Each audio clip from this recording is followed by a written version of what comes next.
반대 측 입론 시작하겠습니다. CBAM은 본질적으로 EU의 무역 상대국 모두가 영향을 받는 무역 제한적 조치입니다.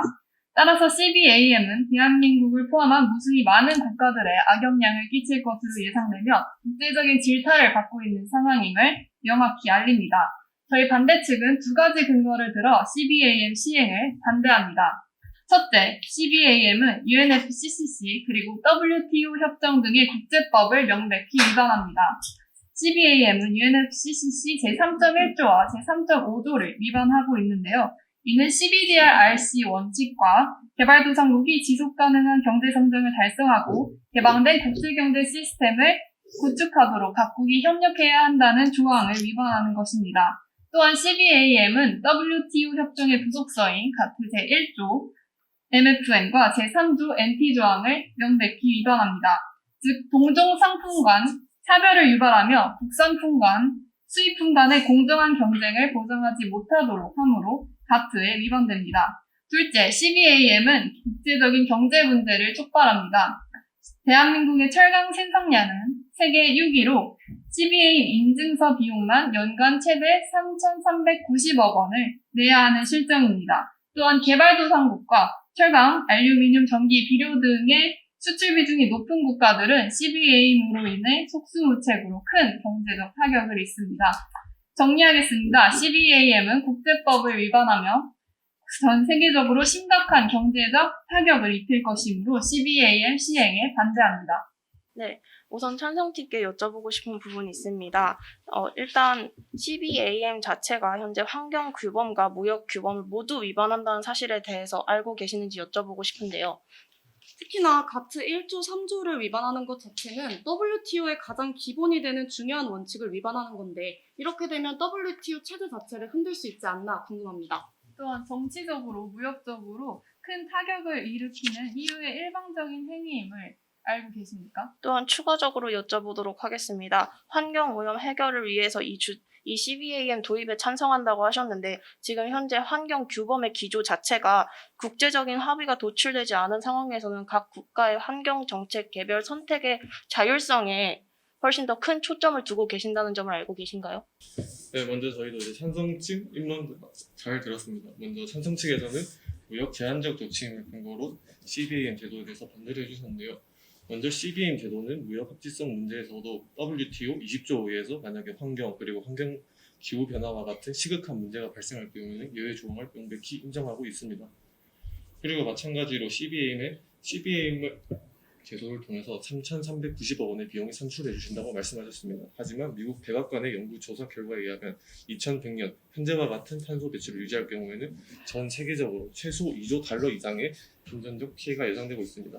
그에 비해서 CBAM 3,390억 원으로 인한 손실은 환경적 피해로 인한 손실보다는 미미하지 않나, 이것이 저희의 입장입니다. 저희 측에서 답변 드리도록 하겠습니다. 우선은 아까 말씀해주신 20조 예외 규정을 이야기해 주셨는데요. 20조 항변 가능성에 대해서 국제통상법 교수님께서 쓰신 논문에 의하면 20조의 비호를 인용해서 예외 가능성 인정이 가능하다고 얘기해 주신 것 같아요. 하지만 이런 부분에 있어서 첫 번째, 샤프라는 그 국제통상법적 개념이 있습니다. 이 부분은 예외 조항 남용으로 인해 협정상 의무와 권리가 훼손되는 경우에는 이 예외 조항을 인정할 수 없기 때문에 항변 가능성이 충분히 있다라고 판단하셨고요. 그리고 두 번째는 아까 말씀해주신 20조 비호에 근거한 일방적 무역 조치는 그 EU가 일방적으로 실시하는 무역 조치가 일방성이 인정된다면 이 예외 조치 자체가 인용이 불가한 상황인데 이 부분에 대해서 알고 계시는지 여쭤보고 싶고요. 그리고 두 번째는 일단 이 예외 조항이라고 하는 것이 상소기구에서 총 3번 정도 판결을 낸 적이 있었는데 이 판결에 대해서 알고 계신가요? 네.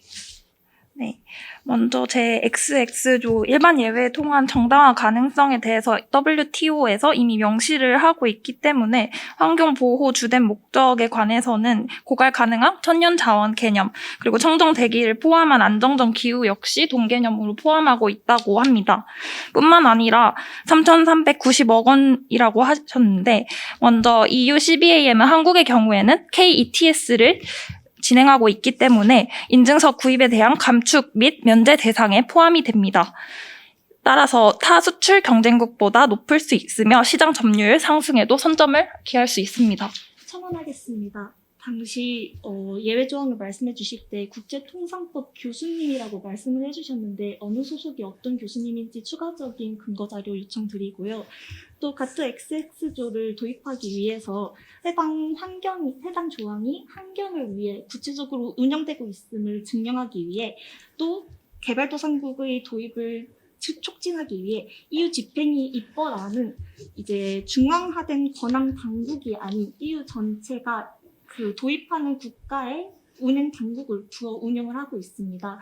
그런 부분에서 서로 논의가 되고 있다는 부분이 어느 정도 언급이 되고 있기 때문에 그런 부분에 대해서도 반론드리겠습니다. 제가 말씀드리고 있는 세 가지 판례 모두 가트 20조와 관련된 판례인데요. 가트 20조를 판결할 때는 AB 즉 상소기구에서 정확히 판례한 적시한 바에 따르면 20조를 예외 가능성으로 두되 굉장히 제한적으로 해석한다라고 나와 있고요. 실질적으로 미국이 환경을 위한 조치를 시행해서 수입을 제한을 한 경우에서는 미국이 환경을 위한 조치인 점은 인정하지만 미국의 일방적인 조치가 있었고 또한 이 부분에 있어서 예외를 남용하지 않겠다라는 식의 판결을 실질적으로 나타낸 적이 있었어요. UN 시림프 사건이라고 하고 미국과 시림프 사건이라고 하고요. 또한 이 부분에 있어서 새우 사건을 추가해서 거북이 그리고 돌고래와 같은 멸종 위기종을 잡기 위해서 멸종 위기종을 빼고 그물을 설치를 하지 않은 새우나 그 상품을 잡은 경우에는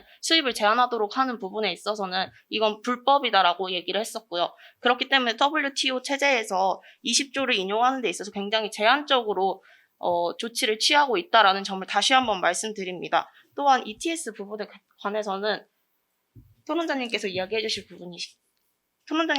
주시겠습니다. 우선은 ETS 관련보다는 저는 궁금한 게 추가로 도입되는 관세가 이제 작다라고 하셨는데 전국경제인연합회가 발표한 EU 탄소 국경 조정 제도 주요 내용 및 시사점에서 보면 연간 최대 CBAM 인증서가 3,390억 원이 나오는 것 자체가 어떻게 보면은 관세율 1.9% 인상과 동일하다고 말씀을 하셨는데 이에 대해서는 어떻게 생각하셨는지 궁금하며 글로벌 공급망 문제에 있어서 한국과 일본은 상대적으로 외국으로 수출하는 비중이 높기 때문에 EU의 CBAM 도입 영향을 견뎌낼 여력이 일본, 중국보다 낮다고 합니다. 이에 대해서 어떻게 생각하시는지 궁금합니다. 네, 그럼 저희 찬성 측 먼저 말씀드리겠습니다. 말씀해주신 대로 정경련 3,390억 원 자료 저희도 역시 확인한 사례가 있고요. 하지만 해당 EU 측정 기술에 대해서 탄소 측정 기술에 대해서는 현재 일부 선진국가만 운용 중입니다. 한국도 역시 해당 표준이 있는 국가로서 한국이 만약에 해당 기술의 표준화를 세계화를 이룬다면 오히려 이로 인해서 경제적 이득을 얻을 것으로 환경부는 예측하고 있습니다. 그리고 마찬가지로 예측해주신 가트 20조 예외사항으로는 부적절하다라고 말씀해 주셨는데요. 먼저 탄소 국경세의 경우에는 최종 그리고 산출 과정에서 포함되는 세금으로서 EU ETS 제도의 경우에는 현재 EU에서 이미 시행하고 있는 상황이기 때문에 별도로 규제하는 것이 아니라 EU에 수입하는 곳에 일광 적용하는 것이기 때문에 EU 측에서는 모든 상품에 적용한다. 따라서 이로 인해서 무역 분쟁은 없을 것이라고 EU 집행위원회 측에서는 예측하였습니다. 네, 아까 2100년의 경제적 이득에 대해서 말씀을 해주셨는데요. 사실 이 발언은 현실을 고려하지 않은 굉장히 이상적인 발언이라고 생각이 됩니다. 실제로 정작 현재 개도국은 CBAM 시행으로 인해서 경제적 타격이 굉장히 큰 상황인데요. 단적으로 미국 비영리 정책 연구소 CDD에 따르면은 CBAM 도입 시에 아프리카의 경제 성장률에 1% 이상의 손실이 있을 것으로 예측했습니다. 사실 1%라는 수치가 굉장히 작아 보일지 몰라도 사실 이것은 굉장히 큰 수치를 뜻하는데요. 그 이유는 IMF의 자료에 따르면은 2022년 사하라 이남 아프리카의 국제 성장률이 전년도 대비 고작 0.1% 상승한 것으로 돌이켜 보았을 때 이 CBAM 도입으로 인해서 아프리카에 타격을 입히는 그 양이 엄청나다는 것을 말씀드리고 싶습니다. 또한 추가적으로 말씀드리도록 하겠습니다. 아까 출처에 대해서 의문을 제기하셨는데 일단 해당 출처는 탄소 국경 제도와 WTO 법이라는 박덕영 교수님 그리고 박영덕 교수님 제외 통상하게 권위 있는 분들이 쓰신 6인의 논문을 엮은 책에서 발췌하였습니다.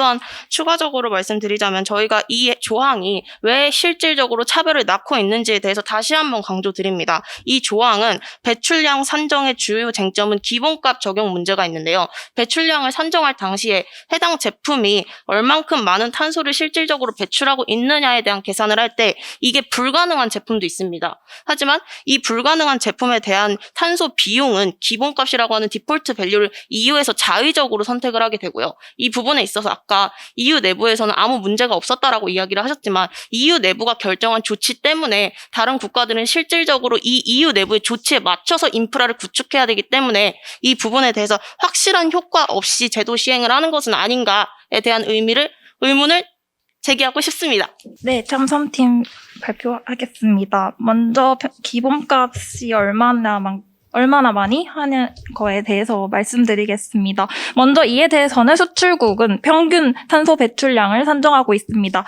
그리고 유기화학품의 경우에는 기술적 측면에서는 불가능하다 하였지만 이에 대해서 EU는 3년이라는 기간을 주어주고 있고 뿐만 아니라 수출국의 탄소 배출량 표준은 유기화학품도 산출이 가능하다고 하는 바입니다. 뿐만 아니라 EU CBAM을 실행하는 이유는 우선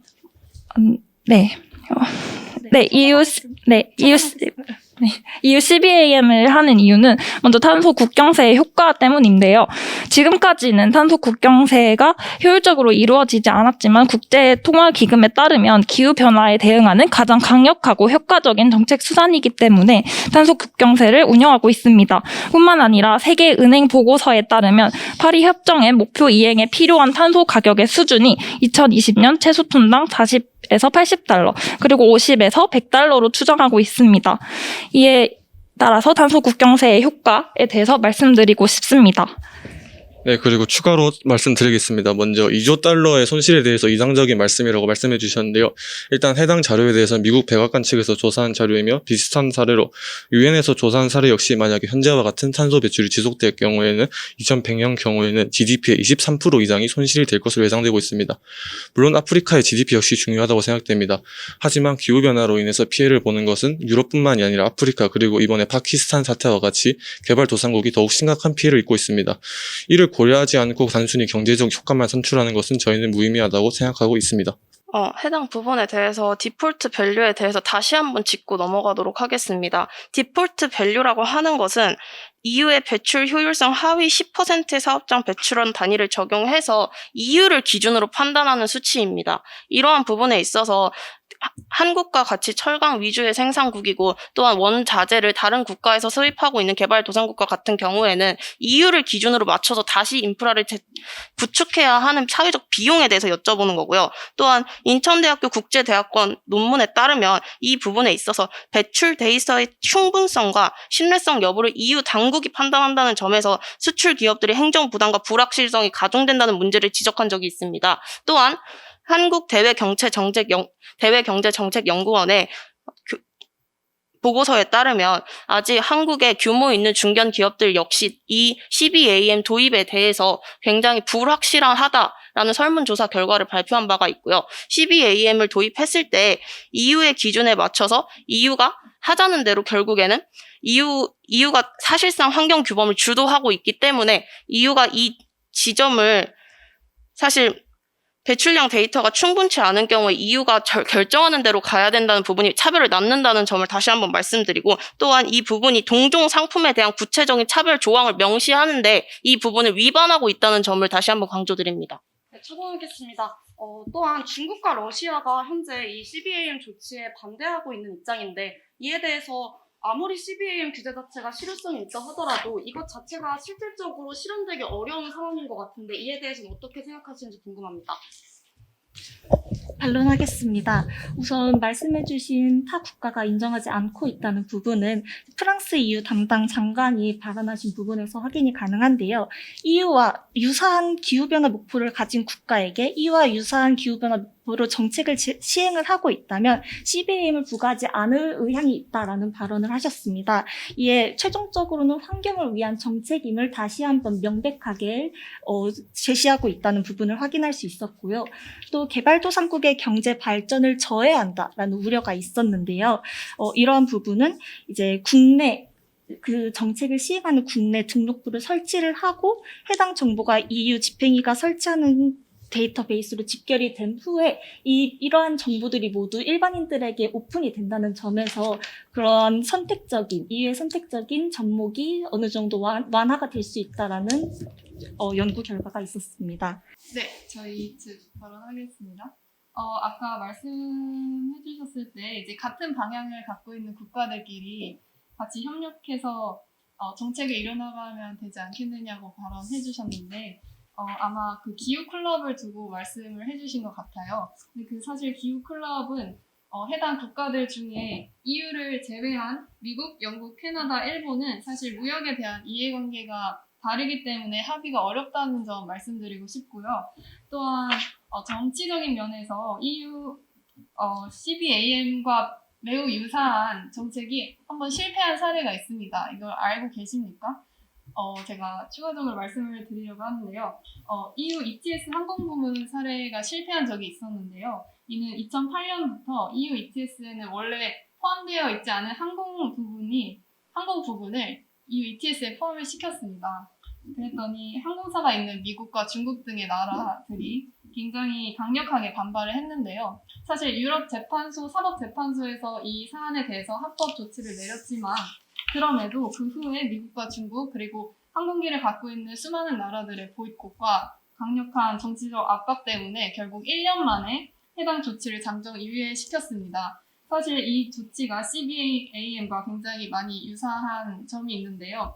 항공 분야의 탄소 노출을 막고 또 항공 산업의 그 경쟁력 저하를 막으려고 했었던 점에서 도입을 했지만 각국의 긴밀한 협력이 없었기에 이 사례가 실패한 점을 말씀드리면서 사실 CBAM이 각국의 긴밀한 협력 없이는 성공하기 굉장히 어려운 정책이라고 말씀드리고 싶습니다. 추가적으로 말씀드리겠습니다. 지금 러시아 전쟁으로 인해서 러시아가 전쟁 중이고 EU는 사실상 러시아 천연가스 의존도가 40%가 넘는 수준입니다. 이러한 부분에 있어서 최근 탈원전을 선언하고 시행하고 있는 저희 찬성층 말씀드리겠습니다. 먼저 해당 사항 그리고 대부분의 많은 국가가 연합할 경우에는 합의가 불가능하다고 말씀해 주셨는데 물론 이제 말씀해 주신 2007년의 사례에서는 그런 사례가 발생할 수 있다고 생각합니다. 하지만 현재는 여건이 많이 달라졌다고 생각합니다. 기후변화로 인해서 피해가 심각해지고 있고 그리고 해당 사항을 반대하던 중국 역시 작년 7월부로 ETS 제도를 시행하고 있습니다. 이렇게 많은 국가에서 환경에 대한 관심 그리고 ETS를 시행하고 있다는 것을 고려하면 현 상황에서는 환경에 대한 합의가 가능하다고 생각하고요. 그리고 이제 10%를 EU 당국의 일관적인 판단 그리고 EU 당국의 독단적인 판단이라고 말씀을 해주셨는데 먼저 EU 측에서는 2년의 보고 의무 기간을 두고 있습니다. 이 보고 의무 기간에 보고를 하지 못할 경우에 EU에서 10%를 적용하시는 것이고 만약에 해당 기간에 보고 이행이 될 경우에는 그 기준을 통해서 EU에서 탄소 배출량을 상기하고 있습니다. 첨언하겠습니다. 먼저 내재 배출량에 대해서 말씀드리도록 하겠습니다. 먼저는 내재 산출량은 직접 배출을 기반으로 합니다. 다음으로는 수출국의 평균을 재서 기반으로 합니다. 그 다음이 바로 EU에서 말하는 디폴트 값이 적용됩니다. 따라서 그 전에 국내에서 수출 평균을 낼 수 있도록 EU CBAM 제도는 규정하고 있습니다. 이 부분에 대해서 어떻게 생각하시는지 여쭤보고 싶습니다. 뿐만 아니라 그 CBAM에 대해서 세계적인 흐름이 탄소 국경세 부과 추세로 가고 있습니다. 미국 민주당은 탄소 국경세를 부과하는 공정전환 경제법을 발의하였습니다. 2024년부터 철강 알루미늄이 50% 이상 함유된 제품에 탄소 국경 주동 부담금을 부과하고 있으며 뿐만 아니라 글로벌 지속가능 철강 협정을 추진하고 있습니다. 이에 의하여서 긴밀한 협력이 이루어지지 않는다는 것은 미국조차도 세계적 흐름을 탄소 국경세를 부과하는 추세인데 이에 대해서 어떻게 생각하시는지 여쭤보고 싶습니다. 뿐만 아니라 네,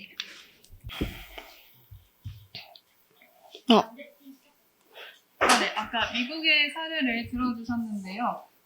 사실 EU의 탄소 국경세 조정 도입 부도 이후에 이 법안이 사실 미국도 비슷한 법안을 현재 상정시키려고 노력을 하고 있지만 이 법안이 실제로 통과될지는 미국 안에서도 지금 미지수로 되어 있고요. 또 백악관도 해당 법안에 대해서 명확한 입장을 보이고 있지 않은 상황입니다. 따라서 이러한 상황에서 미국도 CBAM을 찬성한다는 것은 상당히 논리적인 비약이 있는 것 같습니다. 네, 또한 추가적으로 네, 첨언하겠습니다. EU CBAM 자체에 이제 찬성하는 입장이 아니라 환경 보호를 위해서 탄소를 줄여야 되는 목적하에 본인 자국 내의 법을 발의하는 의미라고 저희는 생각이 들고요. 아까 이제 직접 배출 관련해서 말씀해 주셨는데 CBAM 수정안까지 확대가 된다면 우리나라 철강 산업뿐만이 아니라 전력 소비량이 많은 우리나라에게 더 경제적으로 추가적으로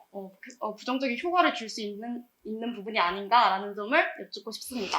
또한 추가적으로 말씀드리도록 하겠습니다. 아까 2년에서 3년 정도의 유예 기간을 두신다고 말씀을 했는데 실제로 국제통상법 WTO 박덕영 교수님 아까 말씀드린 논문을 엮은 그 문서에서 나온 결과로는 어떤 통상적인 무역 정책이 국내 조치화되는 경우에는 적어도 10년 이상이 걸린다고 결과가 나와 있고요. 이런 부분에 있어서 2년, 3년 안에 이 제도에 맞춰서 산업적인 부분에서 인프라를 구축해야 되는 상황인 건 사실상 EU의 일방적인 조치가 아닐까 싶습니다. 또한 두 번째로 아까 합의가 가능하다라고 말씀해 주셨는데 아까 말씀드린 부분 다시 말씀드리도록 하겠습니다. 러시아가 현재 전쟁 중이고 EU는 사실상 러시아 천연가스 의존도가 40%가 넘는 상황입니다. 이러한 부분에서도 안정적이고 일관적인 에너지 정책이 EU 내부에서도 나오기 어려운 상황인데 이런 부분에서 합의가 될 거라고 생각하십니까? 네, 찬성층 먼저 말씀드리겠습니다. 말씀하신 대로 미국에서 현재 통과가 될지 불확실하다고 말씀해 주셨는데 말씀하신 2007년의 사례에는 미국 주별로 ETS가 존재하지 않았습니다. 현재 하지만 미국은 미국 주별로 ETS 시장이 존재하고 있습니다. 그리고 많은 논의가 진입되고 있는 상황입니다. 그리고 마찬가지로 환경을 보호하는 것이 중요하다고 말씀해 주셨는데 월드뱅크의 자료 결과에 의하면 현재 CBAM과 같은 급진적인 제도를 도입하는 것 외에는 현재 탄소 배출을 막을 방법이 현실적으로 없다고 분석하고 있습니다. 그리고 마지막으로 세 번째로 한국의 경제적 피해에 대해서 말씀해 주셨습니다. 물론 현재와 같은 KETS와 EU ETS 간의 가격 차이가 벌어질 경우에는 한국 기업에 막대한 손실이 예상되고 있습니다. 하지만 이는 2021년 이후에 나타난 현상일 뿐 2020년 이전에는 오히려 한국의 ETS가 EU ETS 가격보다 높았던 상황이 있습니다. 만약에 이렇게 ETS 가격의 동기화가 이루어진 상태에서 한국이 EU에 수출을 할 경우에는 오히려 한국이 다른 국가에 비해서 비용의 우위를 누릴 수가 있습니다. 첨언하겠습니다. EU의 월드뱅크에 따르면 CBAM은 환경 문제의 시급성을 가장 잘 반영한 정책이라고 합니다. 환경 문제의 시급성을 반영하기 위해서는 어느 정도의 타이트한 규제가 필요하다고 EU 측에서는 발표를 하였고, 이를 위해 CBAM에서 나오는 이제 관세금 중 50%를 그러한 기술 인프라를 구축하고 개도국을 지원하는 데 사용하겠다는 발표를 마친 바 있습니다. 이러한 부분에서 우려하시는 부분들이 어느 정도 커버가 될 것이라 말씀드리고 싶습니다. 그리고 찬성 측 추가로 말씀드리겠습니다. 먼저 말씀해주신 국제통상의 규례상 10년 이상의 기간을 두어야 된다고 말씀해 주셨습니다. 이번 CBM 제도의 경우 EU ETS의 확장 사례로 분류할 수 있습니다. 그렇다면 EU ETS 제도가 2015년부터 이미 시행되었다는 것을 고려하면 2025년 시행을 고려할 경우에 저희는 10년 측의 과도 기간이 있었다고 생각하고 있습니다. 네, 해당 사항에 대해서 반론 드리도록 하겠습니다. 저희도 그 세계은행 자료 판단했습니다. 확인한 바가 있고요. 혹시 정확한 출처 및 월드뱅크가 언제 그 자료를 발표했는지 알 수 있을까요? 네, 제가 알기로는 2019년대인 걸로 알고 있는데요. 그 이후에 월드뱅크에서 한 번 더 보고서를 낸 바가 있습니다. CBAM이라는 제도 자체가 일방적인 부분에 대한 우려가 있는 바에 따라 그에 대한 대안으로 수출 환급제에 대해서 이야기를 하고 있고요. 최신 자료에 따르면 또한 추가적으로 말씀을 드리자면 한국 내에서는 관세 특별 혜택 제도라는 대안점 역시 존재한다는 점 말씀드리고 싶습니다. 또한 아까 말씀드렸다시피 저희는 러시아 전쟁으로 인해서 EU 내부에서도 사실상 에너지 대란이 일어나고 있는 현 상황에 대해서 말씀드리고 싶습니다. EU 내부에서도 탈원전을 실시하지 않은 국가인 프랑스를 제외한 국가는 대부분 러시아의 천연가스에 의존해서 살고 있기 때문에 러시아와 관계가 좋아지지 않게 된다면 사실상 에너지 대란이 지금 일어나고 있는 상황에서 환경 규제를 위해 어떤 국가가 EU가 통합해서 CBAM을 실시할 수 있을지에 대한 의문도 드리고 싶습니다. 네, 첨언하겠습니다. 또한 EU 유럽 내에서도 이제 제조업 국가들이 CBAM에 있어서 반대하는 입장을 내고 있는데, 이에 대해서 CBAM 자체가 과연 실효성 있는 효과적인 규제라고 말씀하실 수 있는지에 대해서 궁금하며, 유럽의 탄소 배출권 가격이 높아지면 CBAM 비용도 같이 올라갈 수 있는데, 이렇게 되면 우리나라 국가 기업들에게 많은 경제적 손실을 입힐 수 있습니다. 이에 대해서는 어떻게 생각하시는지 궁금합니다. 추가적으로 반론 드리도록 하겠습니다. 아까 말씀드렸던 대외경제정책연구원의 설문조사에 따르면 아무리 이게 준비가 됐다고 해도 실질적으로 산업에 종사하는 중견기업 및 중소기업은 이 사안에 대해서 준비가 되지 않았다는 설문조사 발표가 있습니다. 이에 대해서 어떻게 생각하십니까? 네, 저희 찬성층 먼저 말씀드리겠습니다. 말씀해주신 대로 EU 내부에서도 의견 일치가 이루지 못하고 말씀해주셨습니다. 저희는 그것이 어떻게 보면 민주주의라고 생각하고 있습니다. 하지만 이번에 EU 수정안에 의하면 해당 법안은 통과되었으며 EU 전체적인 차원에서 시행될 예정입니다. 그리고 마찬가지로 천연가스에 대해서도 말씀을 해주셨습니다. EU 측에서는 천연가스를 그린으로 분류하지 않고 명백히 탄소를 배출하는 자원이라고 분류하고 있습니다. 그렇기 때문에 EU 내부에서 분란이 있기 때문에 천연가스를 수입하면 안 된다. 오히려 저는 이런 러시아 사태를 대비해서 EU 측에서 재생에너지를 오히려 더 박차를 기할 수 있는 기회라고 생각하고 있습니다. 반대측 결론 시작하겠습니다. 기후변화 대응을 위해 환경 문제가 다자간 통상 이슈로 강조되면서 CBAM 시행에 있어 국가 단위 공론화가 뚜렷하지 않은 상황입니다. 이러한 상황에서 반대측은 앞서 말씀드린 두 가지 논점을 통해 CBAM 도입에 반대하는 바입니다. 첫 번째, 반대측은 UNFCCC 가트 제1조 제3조 위반임을 근거로 들어 CBAM은 법적 합치성에 위배됨을 입증하였습니다. 찬성 측은 20조 예외를 근거로 들어 법적 위반 가능성 제시를 하였고, 이는 환경 문제 해결을 위해서 시급히 도입해야 한다고 했으나 확실한 법적 정당성 없이 이를 시행하는 것은 국제무역 환경에 큰 혼란을 야기할 수 있음을 다시 한번 강조드립니다. 두 번째로, 반대측은 국내 산업 구조에 따른 철강 산업 비중 및 배출 범위 확대에 따른 국내 경제적 부담을 또 한 번 강조했습니다. 찬성 측은 환경론적 관점에서 지금 당장 경제적 영향에 대해서는 구체적으로 답하지 않으셨으며, 반대 측은 CBAM 도입 시 국내 철강 산업 중소기업의 피해, 글로벌 공급망 변화 등 큰 경제적 부담을 떠안아야 한다는 점을 다시 한 번 더 강조드립니다. 기후변화는 현재 전 지구적인 문제이므로 반대측 역시 환경 문제를 등한시할 수 없음을 충분히 이해합니다. 그러나 CBAM 제도 자체는 법적, 경제적, 정치적으로 여전히 많은 부정적인 영향을 끼칠 수 있습니다. 현재 모든 국가들은 기후변화에 대한 시의 적절한 대응을 위해 마른 수건을 짜내듯 온실가스 감축을 위해 노력하고 있습니다. 탄소 배출 저감을 위해 단순히 CBAM을 통한 재정적 규제가 아니라 각국의 교역 관계 및 효과적인 탄소 중립 목표 달성을 고려해 신중히 결정해야 하는 부분이라고 생각합니다. 이상 반대측 결론 마무리하겠습니다. 감사합니다. 네. EU CBAM은 먼저 탄소 국경세 효과가 가장 높은 정책입니다. 먼저 기후변화에 대해서 정책을 보면 파리 기후협약과 그리고 온실가스 NDS에 따르면 이러한 정책들은 모두 강제성을 띠고 있지 않습니다.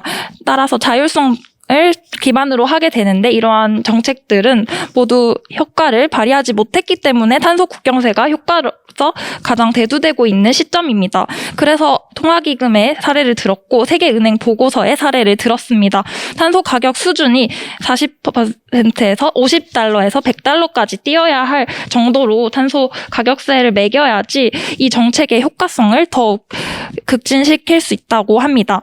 뿐만 아니라 실제로 환경에 대해서 보시면 먼저 UNIPCC에 의하면 지구 평균 온도는 2100년까지 2도에서 5도까지 상승을 합니다. 농작물 피해, 토지 손실, 그리고 질병에 따른 경제적 손실을 입게 되는데 이러한 글로벌 GDP의 23%에 달합니다. 국제식량정책연구소에서도 54%에서 100%까지 상승하는 바가 있습니다.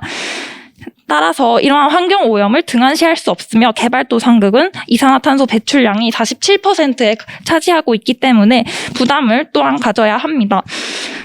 뿐만 아니라 개도국의 경우에는 모두 이 CBAM이라는 제도가 개도국을 사다리 걷어차기라고 하지만 개도국과 선진국 모두 도움이 되는 정책이라고 할 수 있습니다. 결론적으로는 개도국과 선진국 모두에게 도움이 되는 이 CBAM 을 추진해야 하며, 끝으로 이 CBAM은 우리나라의 입장에서는 EU KETS를 진행하고 있기 때문에 KETS는 명시적 탄소 가격제로서 가만히 가능합니다. 따라서 우리나라의 입장에서 위기가 아닌 기회가 될 수 있습니다.